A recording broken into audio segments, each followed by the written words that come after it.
Olá, pessoal. Nesta aula hoje vamos falar sobre cobertura de teste, tá? Eh, Bom, o conteúdo aqui foi extraído, né, dos slides do livro Engenharia de Software Moderna, no capítulo 8, tá? Nesse site aqui, nesse endereço, vocês podem acessar vários capítulos desse livro, muito bom, né, como eu já falei anteriormente. E aí vocês conseguem ler também mais detalhes, né, sobre o capítulo de testes, ok? Bom, então, cobertura de testes. Aí fica aquela ideia, né? Você está implementando o seu sistema, e aí todos nós sabemos que devemos criar nossos testes de unidade, mas aí fica aquela questão, né? Que nós falamos anteriormente sobre testes de unidade na aula passada. Mas aí você fica com aquela ideia, né? Quantos testes eu tenho que implementar, né? Que eu tenho que codificar? Bom, então essa pergunta ela não é tão simples de ser respondida, mas existe, né, uma estratégia para você calcular essa cobertura de testes e ter uma ideia do que você já implementou no seu sistema, que é nada mais é que você pega todo o número de comandos total executados pelos seus testes dividido sobre o total de comandos que está no seu código, tá? E aí com isso você tem então a cobertura dos seus testes. Bom, essa cobertura ela vai variar, né, entre 0 e 100. Então vamos ver um exemplo aqui, onde a cobertura de testes é 100%, tá?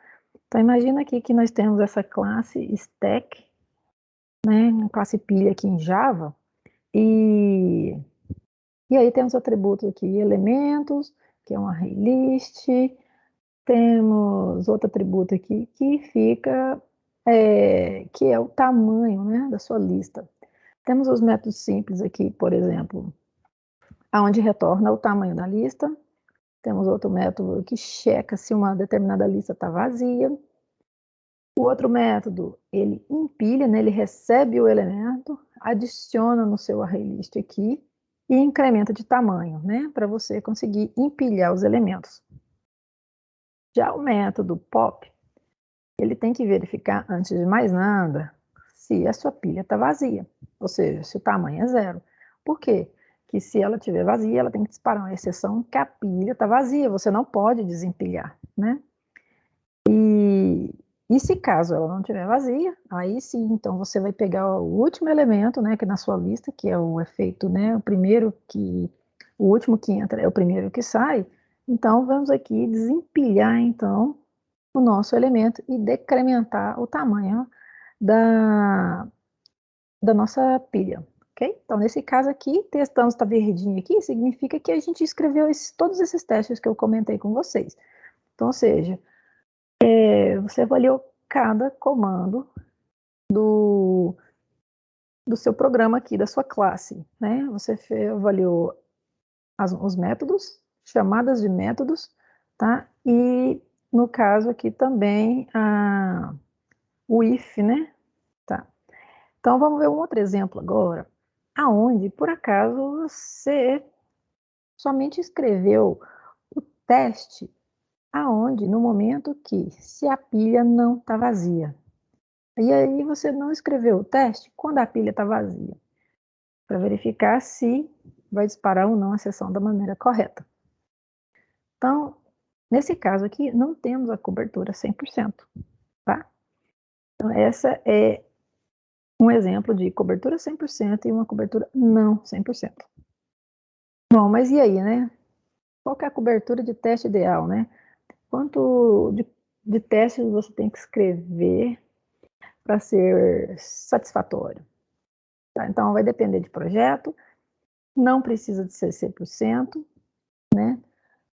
Alguns estudos aqui apontam que pelo menos 60% de cobertura é o mínimo, né? É aceitável. Indo para o lado, né, agora corporativo, na Google eles falam que eles têm algumas guidelines lá que 60% eles consideram como aceitável, 75% é louvável, né? 90% como exemplar, tá? Então eles têm esses guias, aí no entanto que eles até falam que eles tentam não impor, né? E deixar todas as equipes ali, cada um deles decidirem o que é melhor. Bom, então aí, no entanto, a gente tem que tomar muito cuidado, né, com essas questões da medida, né? Um economista, né, britânico, Goddard, né, ele ainda fala o seguinte: quando você, né, tem uma medida e aí ela se torna uma meta, aí ela já deixou de ser uma boa medida, tá? Então é interessante a gente sempre se atentar a isso, ok? Bom, então algumas outras definições de cobertura, né? Ó, cobertura de branches, que é o if lá, por exemplo, que a gente viu, né? Que o if gera dois branches, né? Então, ou seja, se a condição for verdadeira, você criaria um teste, se ela não for verdadeira, teria um outro teste, né? Cobertura de chamada de funções, que é, por exemplo, a hora que checa se a pilha está vazia, então foi chamado um método, né? Para verificar se a pilha estava vazia. Então, você fez uma chamada. E uma cobertura de funções, que seria testar, por exemplo, o método size, tá? Agora, na próxima aula, agora vamos falar de mocks, tá? Então, vejo vocês na próxima aula. Até mais. Tchau, tchau.